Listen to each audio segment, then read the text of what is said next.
This is the story of a man named Stanley. Stanley worked for a company in a big building where he was employee number 427. Employee number 427's job was simple. He sat at his desk in room 427 and he pushed buttons on a keyboard. Orders came to him through a monitor on his desk, telling him what buttons to push, how long to push them, and in what order. This is what employee 427 did every day of every month of every year. And although others might have considered it soul-rending, Stanley relished every moment that the orders came in, as though he had been made exactly for this job.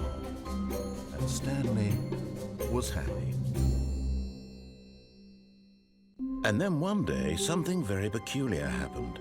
Something that would forever change Stanley. Something he would never quite forget. He had been at his desk for nearly an hour when he realized that not one single order had arrived on the monitor for him to follow.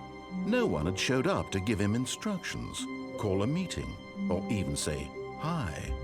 Never in all his years at the company had this happened, this complete isolation. Something was very clearly wrong. Shocked, frozen solid, Stanley found himself unable to move for the longest time. But as he came to his wits and regained his senses, he got up from his desk and stepped out of his office.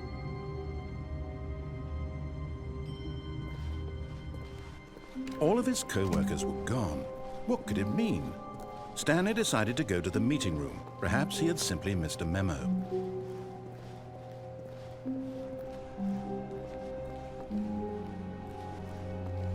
When Stanley came to a set of 2 open doors, he entered the door on his left.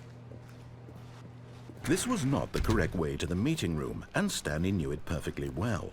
Perhaps he wanted to stop by the employee lounge first, just to admire it. Ah, yes, truly a room worth admiring.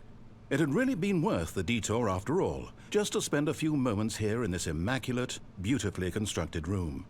Stanley simply stood here, drinking it all in.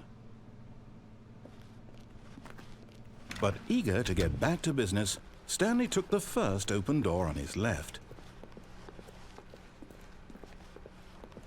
Stanley was so bad at following directions, it's incredible he wasn't fired years ago.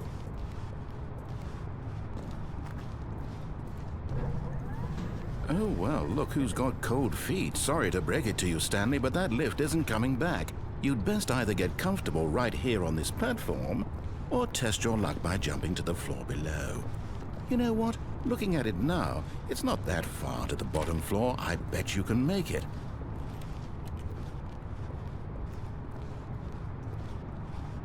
Come on. I'm sure you'll survive the jump. Don't tell me you're scared. That's not the Stanley I know. Do it! Do it! Do it! Do it! Do it! Do it! Do it!